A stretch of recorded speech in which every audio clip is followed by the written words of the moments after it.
आज मुझे मिली ये पहाड़ी ककड़ी और साथ में मिला ये पहाड़ी कद्दू जो हमारे ही खेतों में लगा हुआ था।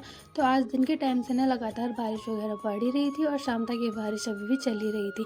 उसके बाद हम चले जाते हैं अपने भैंसों को बाहर निकालने के लिए, क्योंकि उन्हें भी तो बाहर का मौसम दिखाना ज़रूरी है कि बाहर हो रहा है तो क्या हो रहा है। इसलिए हम भैंसों को निकाल देते हैं यहाँ पे बाहर। उसके बाद मम्मी लग जाती है गौशाला की साफ़ सफाई करने पर। साफ़ सफाई तो क्या, यहाँ के जो पत्थर थे ना थोड़े से उजाड़ पुजाड़ हो गए थे, यानी कि इनकी नीचे की जितनी भी मिट्टी थी ना वो निकल चुकी थी बारिश की वजह, जिसकी वजह से ना ये सारे पत्थर हिल डुल रहे थे।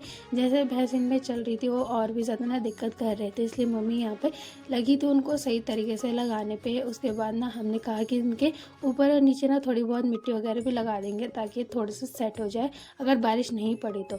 उसके बाद ना यहाँ पे थी हमारी तोरी को जो बेल था ना वो तो सूख चुका था, क्योंकि यहाँ की जितनी भी दीवार थी वो तो टूट चुकी थी जहाँ पे बेल लगा रखी थी। इसलिए हमने कहा यहाँ पर कि जितनी भी लकड़ियाँ वगैरह हैं इनको संभाल देते जो बेलों के सपोर्ट के लिए हमने रखी थी, क्योंकि ये खिसक खिसक के ना नीचे खेत में जा रहे थे और वहाँ मिर्च थे तो वहाँ और भी ज़्यादा ना वहाँ मिर्च वगैरह तोड़ सकते थे, इसलिए हम उनको यहाँ पे संभाल रहे थे। और साथ में लगा था यहाँ पे हमारा एक कद्दू, इसलिए हमने कहा इसको बाद में तोड़ेंगे, पहले यहाँ की साफ़ सफाई ज़रूरी है। और मेरे को इतनी ज़्यादा दिक्कत आ रही थी इस दीवार पर चढ़ने पर, क्योंकि यहाँ बहुत ही ज़्यादा ना फिसलन वगैरह हो रखी थी। उसके बाद मैं चली जाती हूँ भाभी लोगों के घर पर, क्योंकि उनकी लग रखी थी आजकल बहुत सारी ककड़ियाँ और हमारी तो एक भी ककड़ियाँ लगने का नाम ही नहीं ले रही थी। तो उन्होंने कहा था कि हमसे ककड़ी ले जाना अगर खाने के लिए चाहिए, तो मैं वही देखने के लिए गई थी और उनकी इतनी ज़्यादा ना ककड़ियाँ भी लगी थी।